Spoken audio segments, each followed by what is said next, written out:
What's going on, everybody? This is Black Men Sundays. I'm your host, Corey Sylvester Murray, and we're talking about generational wealth, finance, business, and mental health. And if you're looking for a mental health therapist, look no further than Dr. Briggs Bolin. Hi, I'm Dr. Izetta Briggs Bowling.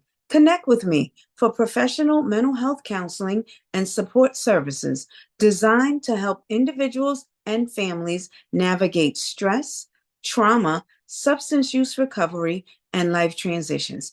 Email me at drbowling@ibcyclebreakers.org or call me directly at 845-313-4496 for a free consultation. Now, back to Black Men Sundays. It's a Black Man Sunday.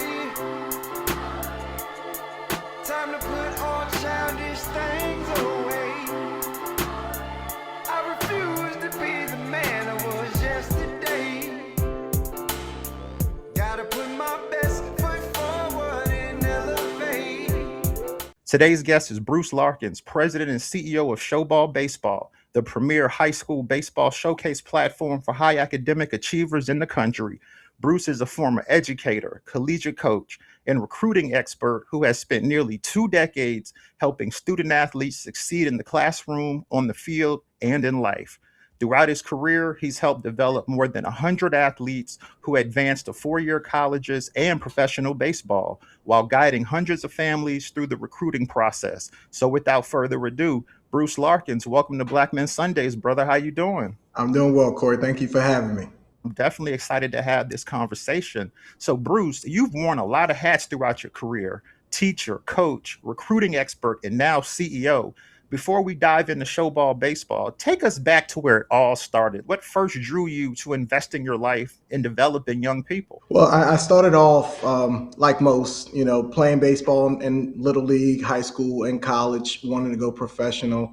And I was fortunate enough to play a couple months of pro ball before getting cut. I went back to school, got my education, and put my finger on the map with my girlfriend, who's now my wife of 19 years. We'll celebrate 19 years July 7th. And we wound up in Lakeland, Florida. And I coached high school, taught algebra and geometry for 4 years in Lakeland, and before jumping into college baseball. And I did that. I went to Lake City Community College. My first year, college baseball coach, everything's great. I got a wife. We bought a house. We found out we're pregnant, and then they cut the program. So I had a pregnant wife, a house note, and no job.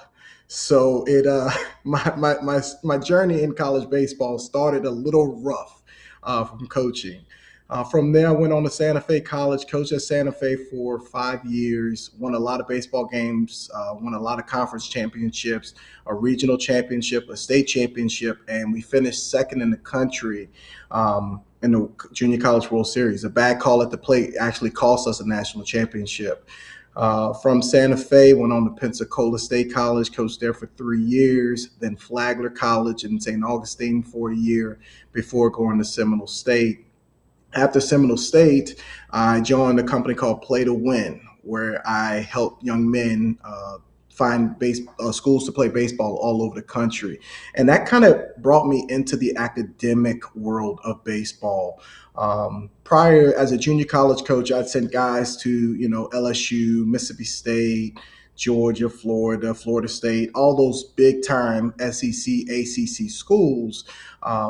But then once I got with Play to Win, it opened my world to the academic world of baseball, and it is vast. It is bigger than most people know.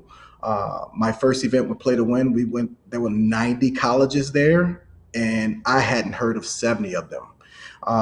And so, just getting into that educational world, that high academic world of baseball, did that for 5 years, and the opportunity for Showball came to purchase it. And in May of 2024, I was able to do that, and I've been running it ever since. And you began your career as a teacher before becoming a collegiate coach, and now you're the president and CEO of Showball Baseball.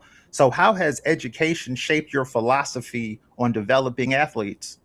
It's everything to me. Both my parents have passed, but both of them were educators. And so from day one, education is the key. I tell my children, and I tell all the players that I coach and all the players that I help today, eventually you have to hang up the spikes. Even the great ones. Derek Jeter had to hang them up. Mariano Rivera had to hang them up. And only a select few make enough money to where they don't have to work again. But the majority of us, 99% of us, will have to work for a living. And so you have to invest in education. And so it's at the end of the day, I hate to, now that I'm older, I can say it's more important than baseball. When I was younger, baseball was everything. I got that. But luckily, my parents instilled in me, make good grades, make good decisions, and always invest in your future. Work hard for what you want, try to achieve those goals, but also work hard in the classroom and do those things. And so that's very important. That's a big part of show ball. That the groups of colleges that we have, we talk about baseball and college. Most people will see it as a 4-year decision. For us, it's a 40-year decision, meaning once you finish, what are you going to do for the next 30 plus years? Where are you going to work? Where are you going to live? What type of home will you have? And invest in that future. Baseball is awesome. I love it. It's been a part of my life since I was 4 years old. But one my mentor coach told me, Bruce, no matter how much you love baseball, you can't eat them, right?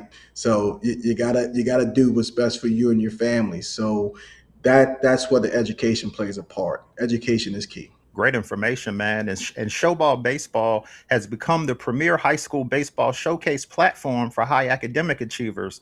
Why was it Yes. important to build a platform that values excellence in the classroom just as much as excellence on the field?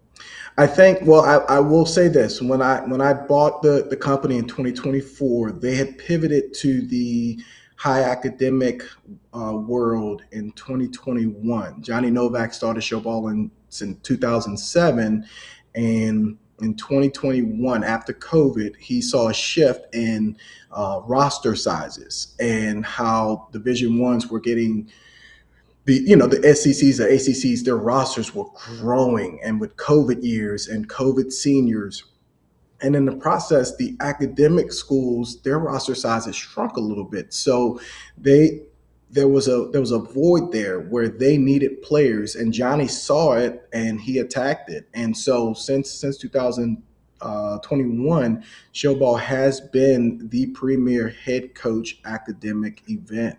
And I say that emphatically because we have some recruiting coordinators and whatnot that'll show up if there's an illness within the coach's family, but we have head coaches at our event. That's different than having just a guy with the logo on it. And that's no disrespect to assistant coaches, because I was an assistant coach for 13 plus years. I know I worked my ass off. But head coaches are the ultimate decision maker. And so, for Showball to have the premier schools, Harvard, Princeton, MIT, U Chicago, Johns Hopkins, Yale, Williams, Colby, all of those NESCAT schools and Ivy League schools, not just having coaches there, but having the head coaches there, it's impactful and it's powerful for these student athletes when they come out and they get to speak to these coaches. And so that's our model. That's how we attack. We try to put on events throughout the country. So we bring the coaches to you.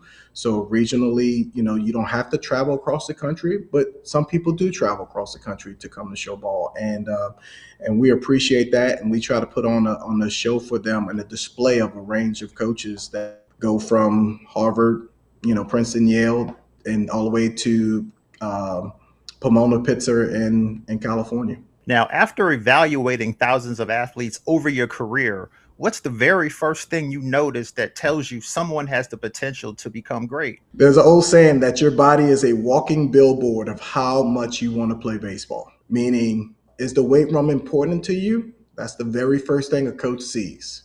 At the end of the day, not everybody can be 6'3", 220 pounds, but everybody can be strong. And so, what I would tell student athletes is invest in the weight room. You invest in the classroom, invest in the weight room. The game of baseball is speed and power. A lot of people see baseball and they think it's a finesse sport, right? They, because it's not as up and down the court as basketball. It's not as physically daunting as football when you have 300-pound men hitting each other. But baseball is a game of strength and speed. So that's what I would tell any and every athlete. And sometimes you can't control speed, right? Your genetics are your genetics. If you're not a faster, you can get a little faster, but if not everybody is an Olympic sprinter.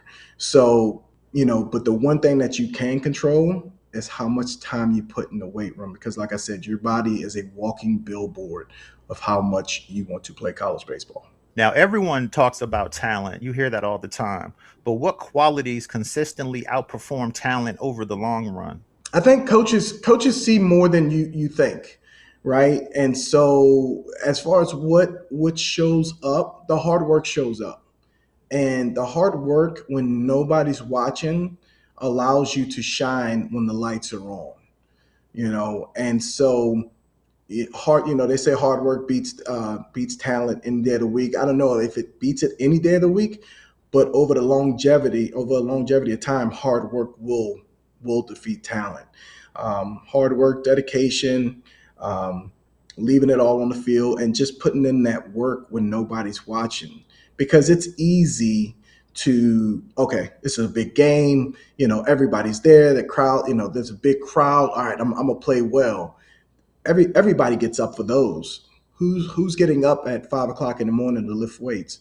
Who's getting up at after lifting, going to the cage and hitting before school at 7, and then after school going to your team practice, and then after practice putting the work in for homework and making sure your grades up to par.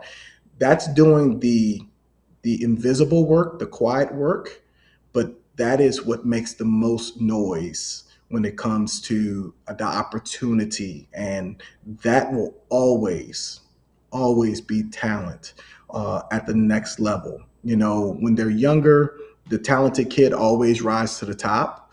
When they're 8, 9, 10, 11, 12, the most talented kid is always the most talented kid. He rolls out of bed, he can hit it the furthest, he can throw it the hardest, and everybody thinks he's the next gift to baseball. But Corey, one thing that happens between 12 and 13 that a lot of people don't realize, the game changes. And what do I mean by that? The bases become longer, the field becomes bigger. And at 13 years old, that is the biggest field anyone will ever play on. Because as you get older, the field stays the same, but you get bigger, you get stronger, you get faster. So 13 is a pivotal year. I've seen so many kids at 12 be dominant at 12 and become irrelevant at 13 because their talent has finally met its match, and that's the size of the field. And those kids that have been working hard at 10, 11, 12, they get to 13, they continue to grow, they continue to develop. And those guys go on to have longer careers than those kids that peak at 10, 11, and 12 because the field is smaller and they're just physically more mature than everybody else. So I go back to the hard work, the dedication, and that will always, over the long run, that will always be talent. Wow, that I didn't know that. I didn't realize the field got bigger once you hit 13. Very interesting. So that leads to my next question. Some athletes continue improving every year while others plateau. So what's the Yeah. biggest difference between those two groups? When you have a younger player that's successful, and I'm going through this personally right now with my middle son is 13, so he's living this jump. And so I get to see all the kids that were 12 and all the kids that are now 13. Luckily, my son is my son in that I know what's going on. So he's been preparing, so he's continued to get better. But there are many kids that were, I mean, studs, dudes, like monsters at 12, and they're just okay at 13 because they haven't put in the work. And those other kids that were just okay at 12 are succeeding at the age of 13 because they always had to work to get where they were. So this hasn't changed for them. The work just continued. And so that ultimately that's the biggest thing. And I do want to say this as well. For those, when it comes to recruiting at 12 and 13, very rarely, very rarely. I mean, you're talking about less than a half of a percent is somebody recruiting a 13-year-old. They're not. So, nobody's showing up to a 13U tournament to recruit. The kid has not played a game of high school. The kid has not played against anybody in high school. Um, and so there's a misconception of, I tell people all the time, if you're 13 or 14, I don't think you should come to show ball. You're physically not ready. I'd suggest wait until you're 15 or 16, because a 13-year-old compared to an 18-year-old, it's night and day. And so, but those that continue the work, that's a separator, and that's the difference between those kids that plateau and those continue to ascend. Gotcha. Okay. Okay. And you've coached championship teams and future major leaguers. So looking back, Yes. what habits did those players have before anyone knew they would become elite? You know, I got the other day for Father's Day, I put some on Instagram, my three sons, and I got some comments from former players. And one of those former players was the best player I've ever coached. Now, with that said, I've coached five guys that played in the big leagues. One guy that played in the big leagues for 9 years, another guy that's still in the big leagues. And this guy was the best player I ever coached. And he made it, he was only a month, he only made it a month into pro ball. His game just didn't transcend to professional baseball. But in college, he was the best player I ever coached. And what he had, those big leaguers had, um, was a determination and a knowledge of his self worth and his self ability. He knew what he could do, he knew what he struggled in, and he worked to get better at the things that he couldn't do. And he also worked to maintain the things that he did do well. And the difference between him and those big leaguers that I coach, they eventually, their talent, I mean, their hard work with their talent surpassed his hard work because they had a little bit more talent, but they all worked hard. And I tell people all the time, when it comes to recruiting, they say, well, coach, I'm a hard worker. Dude, that's a prereq. That's like freshman comp. There's nothing special about hard work. You're expected to work hard. If you want to play at the highest level, you're going to work hard. So when you say I'm a hard worker, that's the prereq. Um, so those guys, they were talented, yes. They were dedicated, yes. They worked hard, and they were slightly addicted to the process. And when I say slightly addicted, they were in college. So did they go to parties? Yes, I'm sure they did. Did they hang out with a girlfriend? Yes, I'm sure they did. But the majority of the time, they worked on their craft. So they were slightly addicted to the process of getting better. And not everybody can do that. Not everybody wants to do that. Wow, that's great information, man. And parents naturally want to help their children succeed. So, what's the biggest misconceptions parents have about helping a young athlete reach the next level? There's a couple things. One, they compare their child to who's around them. And while that's a starting point, that's not the ending point. Meaning, they look and say, okay, well, Johnny is better than this guy and this guy. He's the best player on his team. That's great. That's a great starting point for Johnny. How does Johnny compare against those other kids? Is he bigger, stronger, faster? Does he throw it harder? Does he hit it further? Now you got to start comparing against the other team that you're playing against. And now you have to compare against people you've never seen before. The reality is every college coach recruits nationally. They may recruit a local player. If that local player compares nationally and he's top echelon, they will recruit him, right?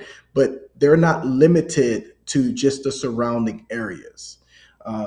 Case in point, when I was at Seminole State a couple years ago, I had a kid from Louisiana, kid from California, two kids from New York, kid from North Carolina, and we're in Orlando, Florida. Now, Orlando has plenty of good baseball players, but there are plenty of good baseball players across the country. And so, where parents get misconstrued, or where they misconstrue things, is when they say, okay, Johnny is really good, and he's the best player on his team. And at Showball, we hear this question, or we hear this statement all the time: Bruce, how many kids actually play baseball that scored a 1500? Little Johnny got a 1520. That surely that sets him apart. It does. But there are also about 100 to 150 other kids that got a 1520 as well. So now he's comparing himself to those players. Now he set himself apart from most, but now he's in competition with those 100 players. So the sheer mass amount of players that want to play college baseball is larger than most people think. And so at Showball, with us being in the academic world, those kids have set themselves apart from a lot of people. We talk about the top 1% academically, and that's what they are. They're the top 1% academically. So they've set themselves apart. But even then, there is a lot of competition out there. So for parents, I would say don't compare him to who you see. Compare him to who's on the current college roster that you want to go to, right? So if you want to go to um, Dartmouth, don't say, okay, Johnny's the best player at his high school. Go to a Dartmouth game and watch them play and compare Johnny, whatever he plays, compare him to that position at Dartmouth. And if he matches up, then Dartmouth could be a fit. If he doesn't match up and he's a little bit undersized or, not as strong, then he needs to get stronger and we possibly need to look at a different school. But that's the biggest thing. Don't compare to another high school player, compare to who's in college already. That's a fact right there. Great information, man. You over here dropping gems. I appreciate that, man. And let's take a little transition because youth sports can be expensive. How should Yes. parents know? How should parents know when they're making an investment in their child's future versus simply spending money? Yeah, so for me, it should start off with it. Don't look at it as the future. Look at it as your child's health and your child's mental health. And what I mean by that is, does your child enjoy playing the game, whatever sport they're playing? And if they enjoy playing it, spend the money because they're going to be happier. You're going to be happier. Everybody's going to be happier. I think sometimes we always say, okay, I'm playing X amount. I need you to do this, this, and this to get to that point. And sometimes the journey is not about where they end up as far as, do they play college sports or professional sports? Sometimes the journey is about they meet childhood friends that they keep forever. They learn valuable lessons that's going to help them in the future.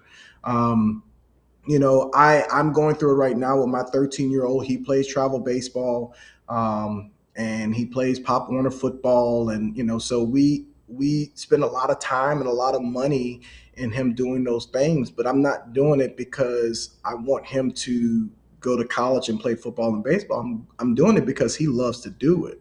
And so that's my role as a father, is to give him those opportunities to do the things that he loves. Um, would I like for it to turn into something big? Absolutely. What parent wouldn't?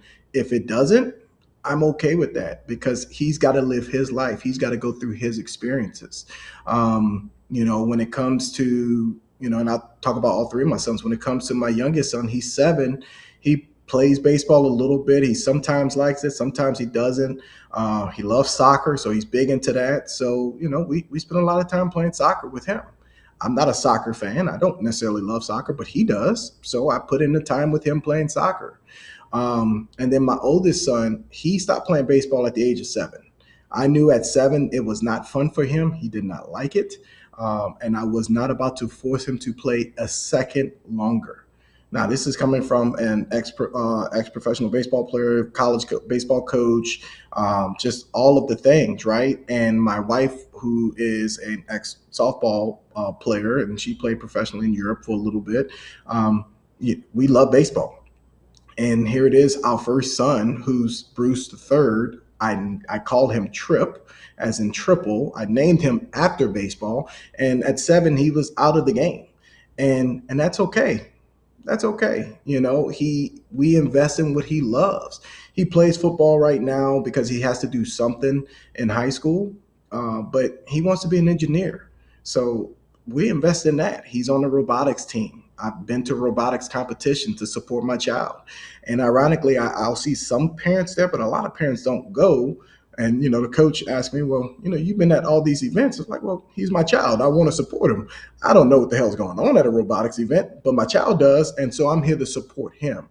When it comes to, is it an investment in the future and spending money? I look at it as, if my child enjoys it, I'm going to do it. Now, if we get to the point where it's crazy expensive, now we got to talk about sacrifices. When they get 14, 15, and, we got to fly across the country to go play in a tournament, or we've got to fly across to go to a show ball. Now we're talking about, okay, how invested are you? Have you put in the work that warrants me spending this money? And if you have, I will spend every dime I have to make sure you're successful.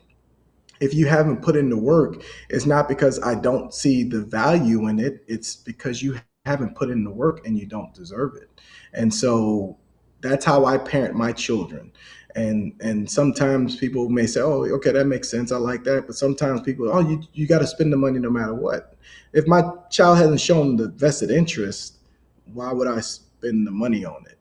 Or if he's shown the vested interest in something else, I'll spend the money on that. So for the parent out there, if you're investing in training and practice and travel ball and whatnot, the question I ask you, what is your child doing when nobody's around? Is he doing, or she, because we're getting the flag football as well as girls flag football, so either is he or she, are they putting in the work when nobody's around? Do they do push-ups on their own? Do they work out on their own? Are they working on their game? If they're working when nobody's looking, invest the money. If they're not, then you have to have a conversation with why you're not willing to do it. And it goes back to the previous question about talent and hard work. If they're working hard, you reward them with those things. If they're not, then I would tell you to save your money. That's a great point right there. And many parents believe more showcases, travel teams, and private instruction automatically create more recruiting opportunities. From your perspective, what's actually worth investing in, and what's often a waste of money? So it goes back to what I was just talking about. What's worth investing in? Your child. Your child is worth investing in. And whatever time your child is putting in, I would tell you that's a dollar amount you can put out. If Mm, your child is waking up, working out every day, I don't know if we can put a cap on that limit, on that dollar amount, because they're showing you every single day that they want this. And so we as parents, that's our opportunity. We've got to do what we got to do to make it happen. Now, we can't go to everything, so we have to be strategic in what we do, you know. And so now it comes down to what travel ball team you play on. I will tell you that play on the travel ball team that he plays the most. Period. It doesn't matter if it's a national team or a local team. He can't get any better, or she can't get any better, if they're on the sideline or on the bench. Period. They have to mm, play. So whatever team they're going to play the most for, play. Now, do you want them to play good competition? Absolutely. So you got to kind of hedge that bet, if you will. So play on the team that you're going to play the most, that also plays good competition with good players around him or her, right? When it comes to what showcases, what events, do your research. Check out, because there are, obviously with Showball, with our head coach baseball academic camp, if your child is a good student but not a great, and he's carrying a 2.7 or 2.9 GPA, I would tell you that Showball is not the right event for you, because the mm. majority of those schools he can't get into. So I'm not going to ask you to come to my event, because that would be a waste of your money, right? So you've got to do some more research on other events out there. And there are a couple other ones that I could recommend to people, um, and whatnot. So you just got to do your research when it comes to what is best for your child wholeheartedly. And then the next thing with that is check your ego at the door. And what I mean by that is not everybody's going to University of Florida, Florida State, Miami, LSU, Vanderbilt, USC, UCLA. Not everybody's going there, right? Only 7%, less than 7%, I should say, of high school athletes will play college sports. Less than 7% of all high school athletes will play college sports. Mm. So now when Wow. you look at it like that, when you look at it like that, and you're talking about these big schools, now what are your percentages going to those big schools? Mm. And so you gotta check that ego at the door. You may have the grades to go to Harvard, you may have the grades to go to Yale, but your game says you have to go to this school. That's an ego check, and that's a gut punch, because you work so hard in the classroom to get these grades, but your game doesn't quite match that level of baseball. That is a very difficult pill to swallow. And some kids, I can tell you this, Corey, some kids say, you know what, I'm not giving up my education, my 40 years for these 4 years of baseball. And those guys, they make, and young ladies, they make a lot of money because they're not willing to give up what they've worked so hard to get in the classroom. But for me, I didn't have that problem. I wasn't getting into Harvard. I wasn't getting into Yale. So I just wanted to play baseball. So I went to a junior college. I went to a 4 year school. I played, right? And so, but junior college is not sexy. It's a junior college. It's not a 4 year school. It's not this. It's not that. But it was the opportunity I needed. It was the space that was right for me.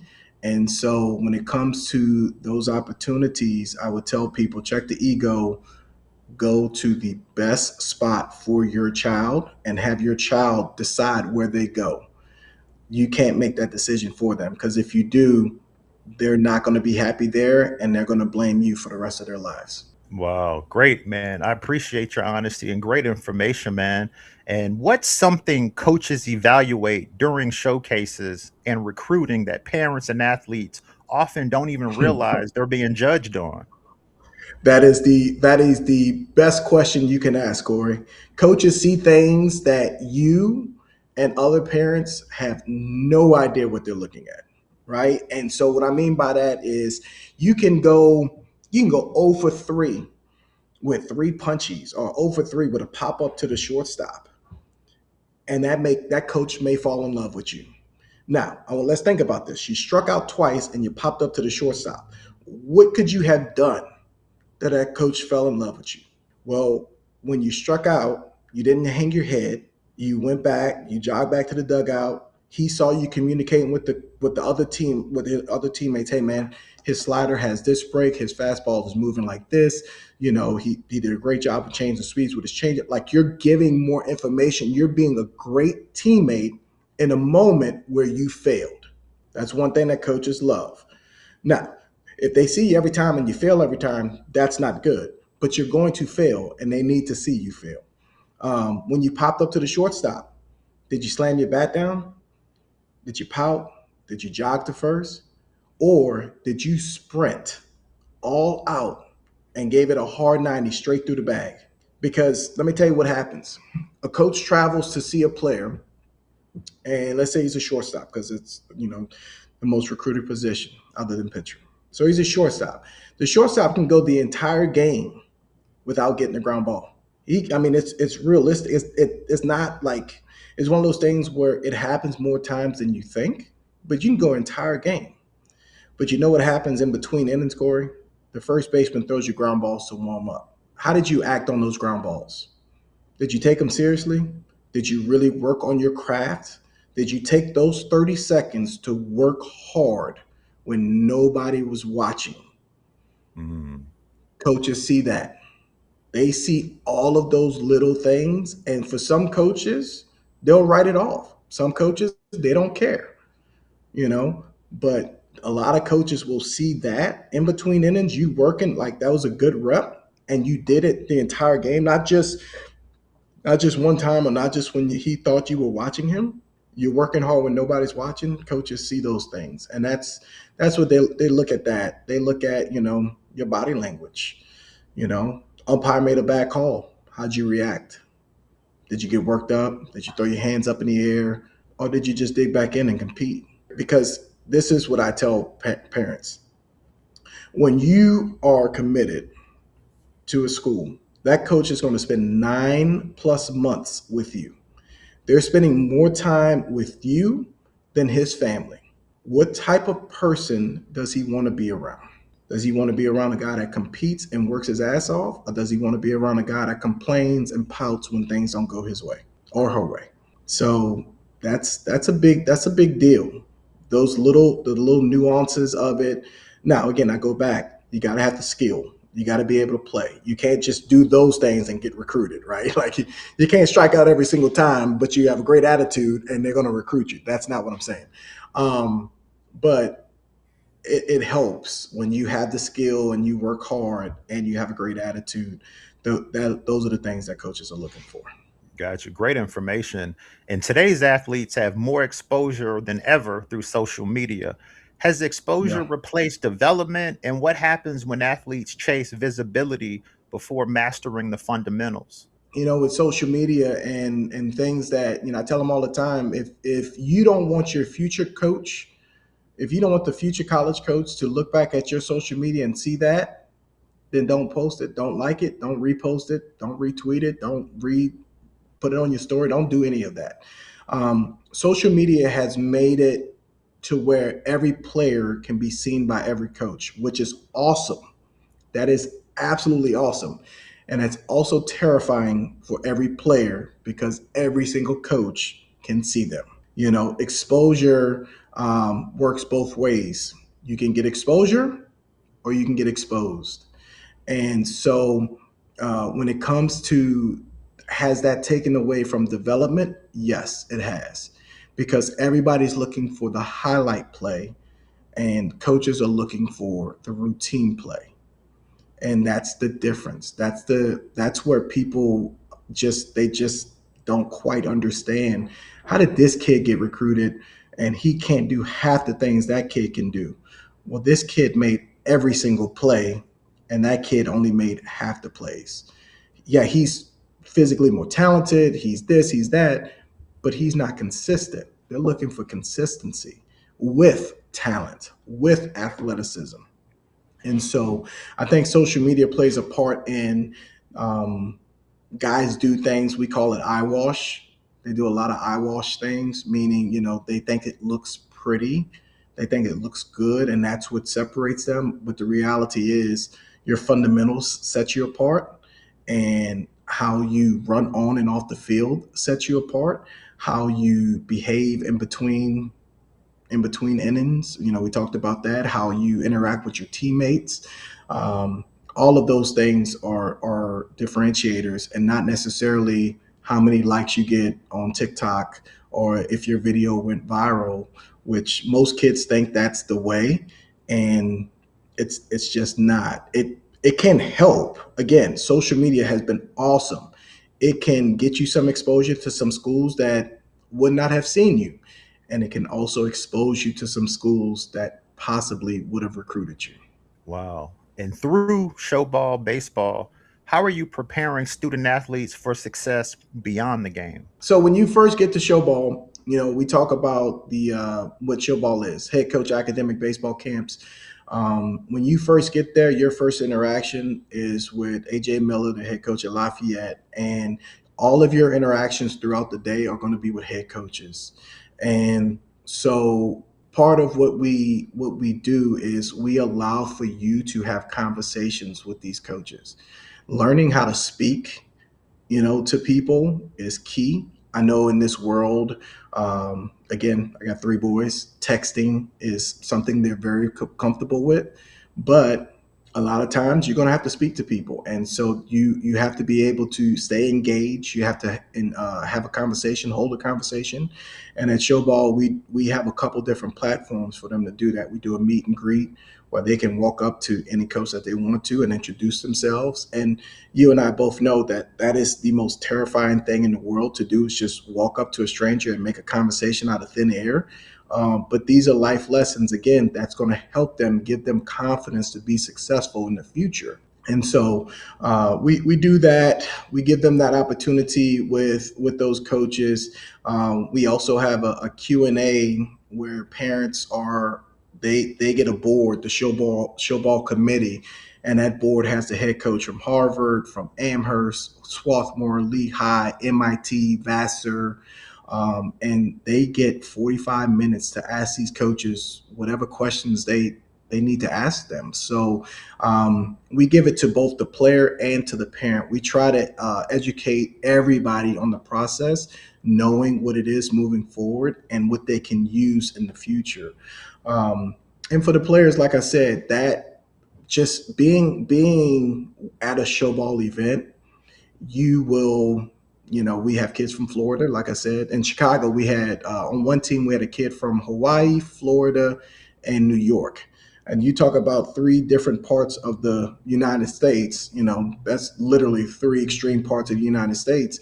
And so watching those three interact with each other about baseball and what they're used to doing and everything else, it's awesome for those kids to experience that, because again, they can go home and say, okay, I am the best player on my team, but that kid was from Hawaii was really good, or that kid from New York was slightly better than me. So I got to be better than him. So and that's how the world works. It's not just about the recruiting aspect. When you're interviewing for a job, you're competing with people that you've never met before. You don't know their resume, you don't know where they're from, you don't know their background. And so this gives them those opportunities to work on those skills and learn how to get better when nobody's watching. So when they do show up for that interview, when they do hop on that call with a potential employee, they're confident because they put in work previously, and Showball gives them those windows of getting better at those things. Gotcha. I love that. I love that. Why do you believe academics remain one of the greatest advantages a student athlete can have, not just for getting recruited, but for creating long term opportunities? Education is key. It truly is key. The more you educate yourself to anything, the better off you will be. And these schools that come to Showball, their network is so impressive. When you graduate from one of these schools, we talk about the difference between a 4-year decision and a 40-year decision. It's simply that the network that you have. You've got guys across the country, across the world, that went to the same school as you, and they want their schools to be number one. So they're going to work with you to help you get that bigger job, to get that better paying job, because now that just makes their school looks better and better and better. And so the networking aspect of it, the people you meet from all over the world at these schools, um, it's highly competitive to get into them. And so I think the biggest thing when it comes to with education and educating yourself and getting that higher degree, I do believe, off kind of off script here, sometimes college is not for everybody. I tell my children, if you don't want to go to college, that's fine, but you're going to educate yourself. You're going to get something. You're going to, get an HVAC degree. You're going to get a plumbing certificate. You're going to get something. That's still higher education. And those things are extremely important in our society as well. And I just, I don't know if I just say that, I just renovated my house and they get paid well. Okay. Electricians get paid well. Plumbers get paid well. And so it's not necessarily just about college, but it is about a higher education and more knowledge and more that wealth of knowledge in whatever field you want to go into. It's so important that we continue to grow and continue to educate ourselves on whatever it is. Like I said, it doesn't necessarily have to be in the classroom. But it can be a skill set, but those skill sets, mechanics, those are skill sets that are recession proof. People are always going to need mechanics. They're going to need plumbers. They're going to need that. But in order to do that, you got to educate yourself in those fields too. So that's why education is the key. Gotcha. And when you look at today's generation of student athletes, what gives you the most hope? They have the most opportunity. They have the most technology. They have so many more things that you and I didn't have, and they had that true exposure. When I was coming up in New Orleans, we were pretty limited to who recruited you. We didn't have kids in New Orleans go to USC in California. You went to LSU, you went to Tulane, you went to Ole Miss, you went to Mississippi State, you went regionally, right? Well, these kids today, you can be a kid from Key West and wind up in Michigan or wind up in California because that exposure, which is awesome, right? They have that technology is awesome. They walk around with a library. They walk around with with an AI. They don't want for anything when it comes to knowledge. They just have to want the knowledge. And the ones that want the knowledge are the ones that are going to be more successful. Gotcha. All right, fellas, the stage is open. If you have a question, say your name and the city and state you represent. Let's go. This is Kalali Dogbe out of Prince Frederick, Maryland. Thanks for spending some time with us. Really appreciate it. Absolutely. I'm glad to be here. Yeah, so I got a couple questions for you. One, much has been made of like the socioeconomic or the changing socioeconomic makeup of baseball, of professional Mhm. baseball in particular. Are you doing or have you thought about doing anything specifically to engage young black boys in baseball? Yes. So I spoke with Johnny Hernandez, the head coach at Bethune Cookman, in March. Coach Bethune Cookman had a great year this year. Johnny was the SWAC coach of the year, and everything else. And so we've engaged in a couple conversations with having HBCU events. The biggest thing is picking the timing of when we can have them. I know Minority Baseball Report does a great job with that, but I believe Showball can be an advocate for those young black athletes, and I think we can put something together. Okay, awesome. That sounds excellent. There's also been a lot of talk about the impact of like analytics in baseball. I think baseball probably kicked off the analytics in sports movement. Yes. What differences has the impact of analytics had on the way young players are taught and developed? I am an old school believer with a new school belief as well, right? So I'm literally going to talk out both sides of my mouth, and I understand that. Here's the reality: analytics have always, since the beginning of time, been a part of baseball. The Okay. difference is now we have more technology, and we can display it a lot easier, right? And what I mean by that is they always like guys that threw hard, that threw 95 plus. That's always been a big thing. They've always liked guys that could run really fast. That's your 60 time. They've always liked guys that hit the ball and, they hit home runs. They just didn't know the exit velo. They just said he had juice, he had power. And so now it's one of those situations where now we can put a number to it to let every person understand what a coach sees when he sees it, because a coach would always say he has it, and whatever it may be, it could be his speed, it could be his power, but now there's just a number behind it. And I think on the one hand, it's excellent because now you can teach to that number. And for the everyday person, they can say, okay, if I'm a pitcher and I throw 87 miles per hour, that's good, but that's not great. I'm working to get 90 plus. There's a number and the goal, you can get there. Mm, Now, the part I don't like about it is because there's a number and they know the goal, and that's all they tend to care about. Here's the reality of it. If you're a pitcher and you throw 87 and you throw strikes, you will get more opportunity than the guy that throws 95 that can't throw a strike.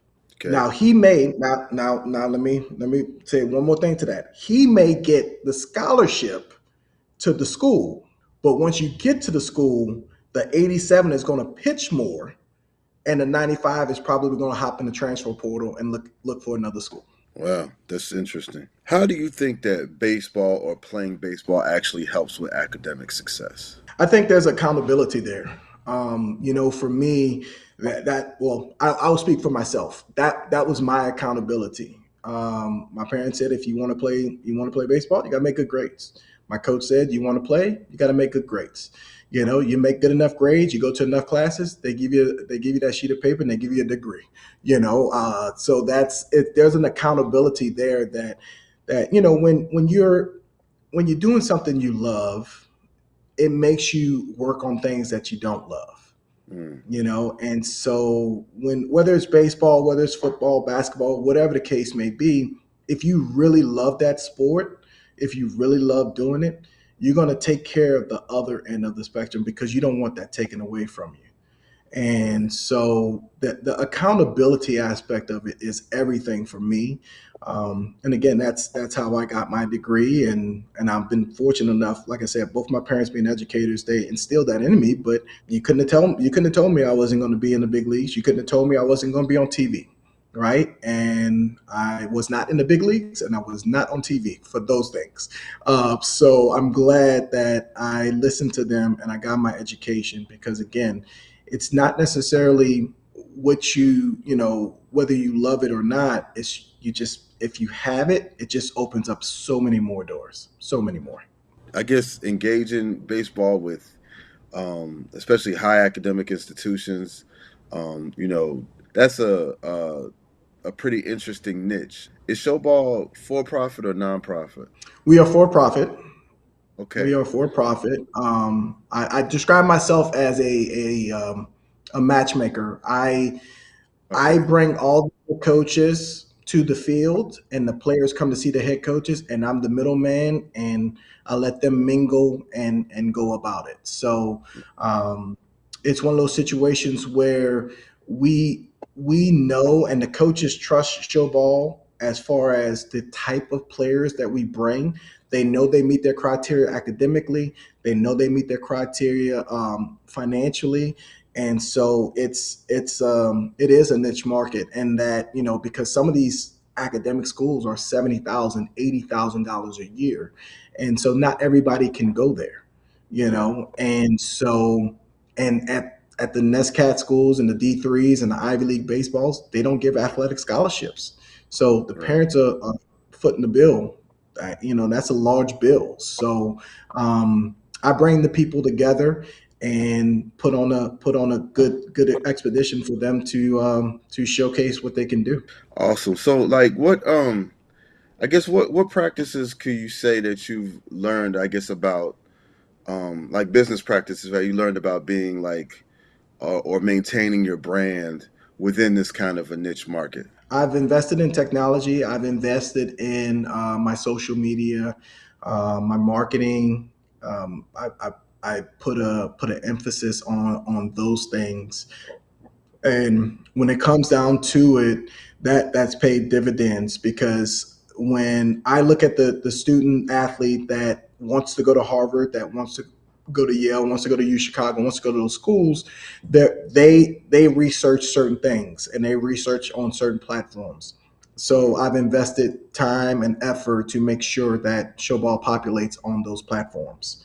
I mentioned this, and I'll transition to we have Showball flag football coming, and if you know, girls flag football is the fastest growing sport in the world right now.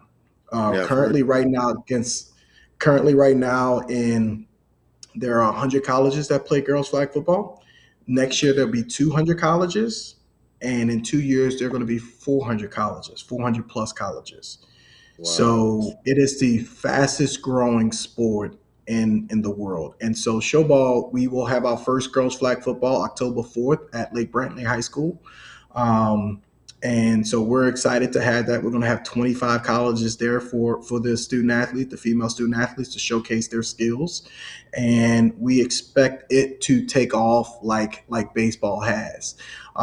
We won't necessarily just go the academic route for girls flag football, just because it's not it's too wide of the types of schools that are, not every school has it yet. So we're just going to try to bring in as many schools as we can, so these young student athletes can get an opportunity to showcase their skills. Man, that sounds like that's going to be a lot of fun. Yes, we got some really cool people involved.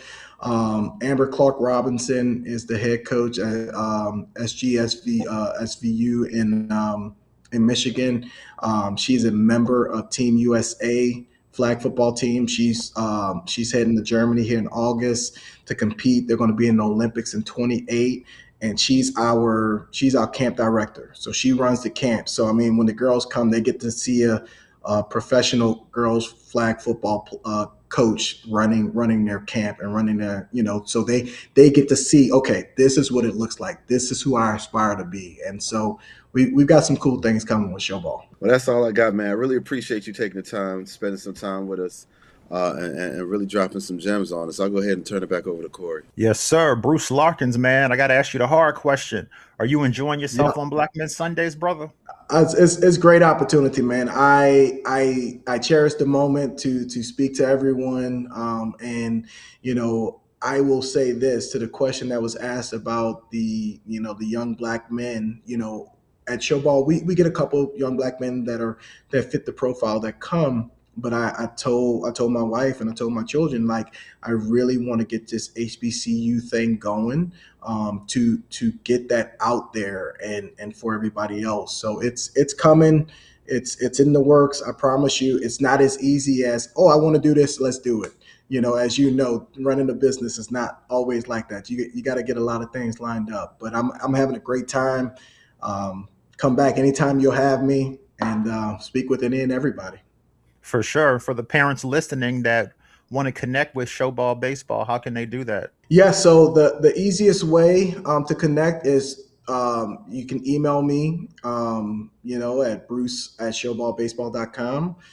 You can follow us. We're on every platform: Twitter, Instagram, TikTok, and Facebook. We're on all of them, at Showball Camps for baseball. For girls flag football is at Showball Flag Football. So we're across every platform. DM us, DM me, email me, whatever. Give us a call. Go to our website, showballbaseball.com, showballflagfootball.com. We have showballsoftball.com and showballvolleyball.com. So we are covering all the sports, giving those student athletes the opportunity to showcase what they can do, and play at the next level. Gotcha. My last question for this episode. If every parent, coach, and young athlete listening today remembered just one lesson from you, what would you want that to be? If your student athlete is putting in the time, invest the money. If your student athlete is not putting in the time, have a conversation with them and let them know, because a lot of times young people don't quite understand the concept of money, and they don't understand the concept of time. And so these are conversations that have to be had with them. And so I would tell them that if you see them putting in the work, invest. If they're not, make sure before you don't invest the money, make sure you have a conversation in what time is worth and what money is worth. I've got both of my older boys reading books right now on money and time, because time is something that we can't get back. We can always make money somewhere else, but if you spend time chasing the wrong thing, you can't get that back. So time is valuable, and speak with your child about that, and understand the importance that time sometimes is more important than money. Lesson learned right there. I appreciate that. Well, Bruce, I appreciate you joining us today, but we're not done just yet. For our Black Men Sunday subscribers, we're going to take this conversation behind the scenes. We're going to talk about the recruiting realities, the lessons you've learned from working with hundreds of families, and the things every parent and athlete needs to know that rarely gets to hear. Let's continue this conversation inside our Sunday circle. It's a Black Man Sunday. Time to put all childish things away.